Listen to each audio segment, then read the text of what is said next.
Hey, welcome back.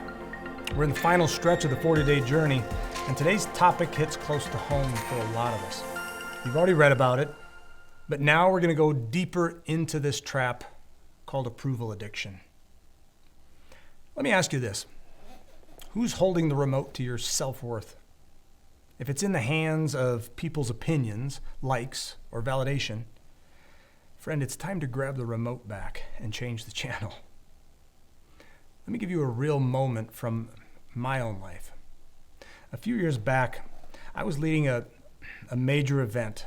The feedback, 95% of it was positive. But what do you think I obsessed over? The 5% who didn't like it.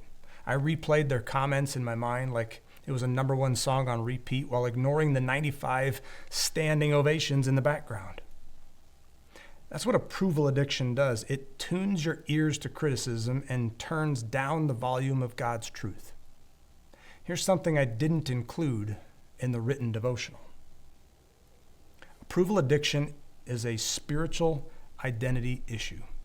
At its core, it's saying, God, your opinion isn't enough for me. I need theirs.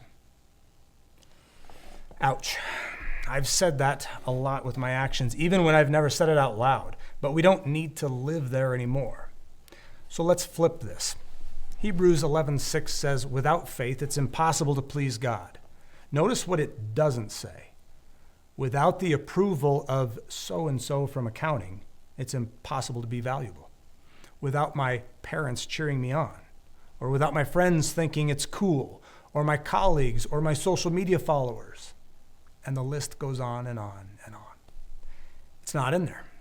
Jesus himself wasn't approved by everybody. He was rejected, misunderstood, mocked, and murdered, and still completely fulfilled God's purpose. So what makes us think we'll walk in obedience and still get universal applause? You can't walk in your full calling and keep everyone clapping. At some point, you will disappoint people. The goal is, don't let it be God, even though he's the one with the most grace and forgiveness. Here's a declaration I speak over myself often. Feel free to steal it.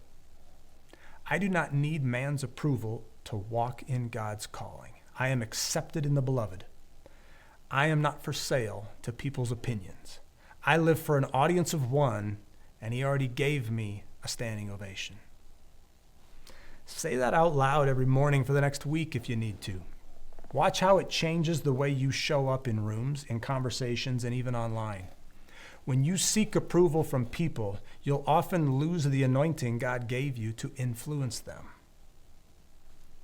But when you seek God's approval first, you'll end up with his favor, his peace, and the courage to do what others won't. So go ahead, say no, speak truth, be kind, but stop shrinking to fit inside their expectations. You are fully approved. Not when you get it perfect, but because he got it perfect for you. I'll see you tomorrow.